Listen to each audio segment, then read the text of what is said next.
What's up guys, it's Rota here and welcome back to yet another amazing video in the channel. I apologize for my hair as I literally just got up about 20 minutes ago, so it's still all over the place. But for today I got you a updated Exosister deck profile. Exosisters are a deck I've had for a long time. It's been a bit of a love-hate relationship.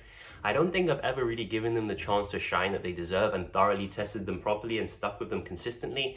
So that is what I'm going to do. I've been doing that for the past few weeks. I've been testing this build. It's actually been relatively okay. But I also have another Exosister deck profile coming out next week, which has the brand new core set coming out already included into the deck. It's going to have a few proxies, so make sure you do stick around because I think that set is actually going to make Exosisters tier 1. You heard it from here. It has a card in there which is absolutely insane and really does help Exosisters. But for now, let's stick to the current format build. And if you do enjoy this type of content, make sure you do leave a like, subscribe, and comment down below, since I reply to every single one of my comments because I take them all to heart, because I really do appreciate you, the viewers who watch these videos. Without any further ado, let's get straight into the main deck. So starting off with the Exosister deck profile, we of course have triple Exosister Martha. These are starlights, meaning they can never be ashed.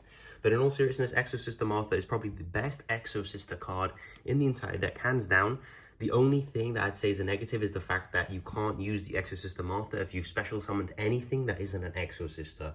So that means that the hand traps we play, Bestials, can be kind of awkward. There is a Bestial Exosister deck profile on the channel already. I showed you how you can play around that. Things like Gamma and Nib aren't the best because in order to use Martha, you need to have Xyz or only Exorcist or no monsters on the field or only Xyz monsters on the field. So it kind of makes it difficult, especially if you have a Nib.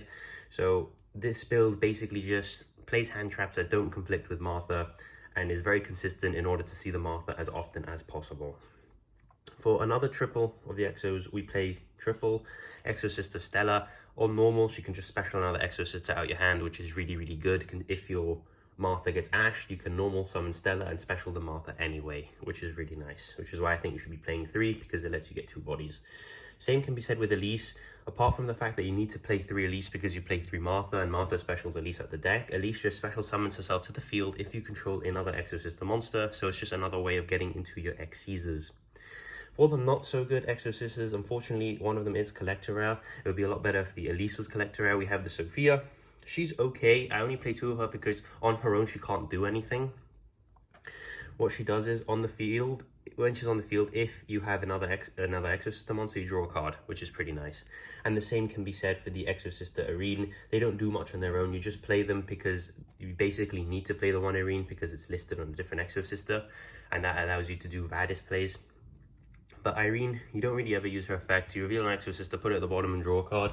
We only play these ratios because I think these are the best ones. Every Exosister apart from Martha shares the effect that if your opponent moves a card out the graveyard, they basically become Zodiacs. Martha has the effect that even if you move a card out the graveyard, it also becomes a Zodiac as well. So it's a bit more flexible, hence why I think it's the best one. That is it for our Exosister names.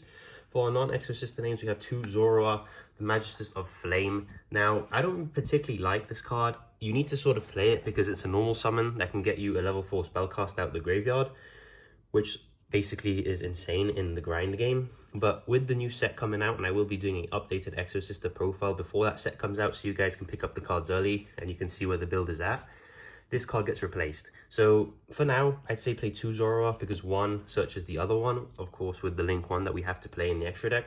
But as soon as the new set comes out, this card will be dropped. Moving on to the hand traps, and there are quite a few. I think this is probably the best way of playing Exos, just sort of control-y way. We have triple Ash, because Ash is just good. Triple Ghost Bell. I've been liking Ghost Bell a lot, actually. It hits quite a lot of things. A lot of people don't actually realize how versatile this card is. Triple Imperm, which is Imperm. It's just good in every matchup. And then I have double of the Ghost Mourner. Now, Ghost Mourner is something I've been testing. It's actually been alright. This can be 2 of anything. It can be Effect Veiler, DD Crow, whatever. I've just been testing the Ghost Mourner because it hits the Kashtira monsters on your turn as well. If they special summon a Fenrir off the Shangri era, you can hit it, and that's a negate. And then when it leaves the field, it does burn. And this deck, you know, can OTK quite quickly, especially with a little bit of burn. So that's why I was testing the Ghost Mourner. For our spells, we of course have triple Exosister packs. Exosister packs is really nice. Not only is it a rotor, it can also special you one out the deck if you have the corresponding name on the field or in the graveyard. I believe it special summons it to your field, which is sort of, it can be an e-telly or a rotor, which I think is very nice.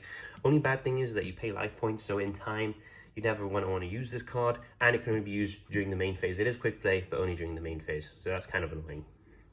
And the only other Exosister spell we play is the Exosister Carpe Divinum. I don't think the other one is worth playing. I think this one's okay as a one-off because you can search it. If you draw it, it's nice as well because you can call Nib, and then you don't have to fear Nibiru when you make your Exosister board.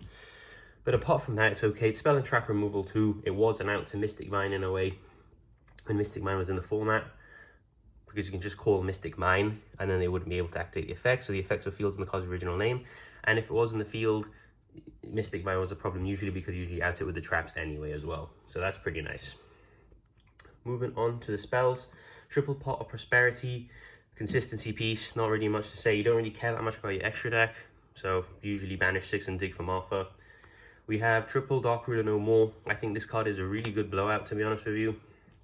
Not only do you have all these hand traps, if your opponent establishes a board, you can Dark Ruler them and then break it fairly easily with Exosisters.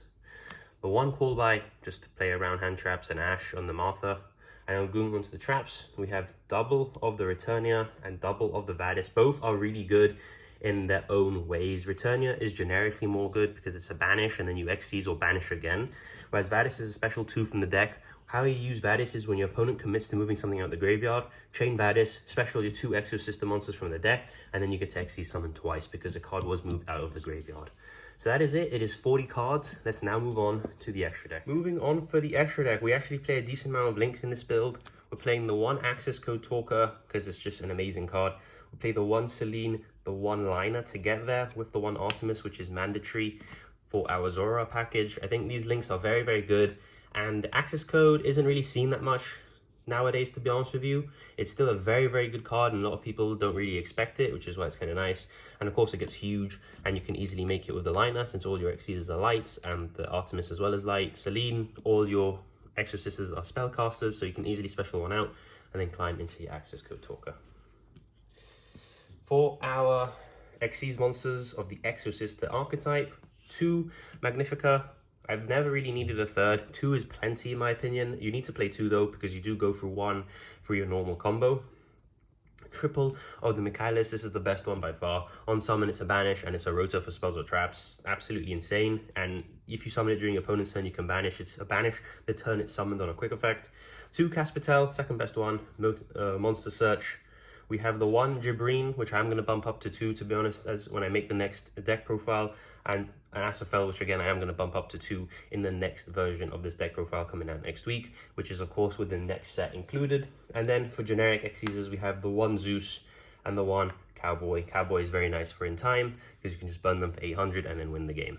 So that is the end of the Exosister deck profile, guys. I hope you guys did enjoy my take on current format Exosisters. I think the deck right now isn't the best. It did have a lot of synergy with Dimension Shifter, but that's sort of shifted out of the format. I do play it in the side deck, but it's not, Dimension Shifter isn't that great anymore in this current format because of Kashteras.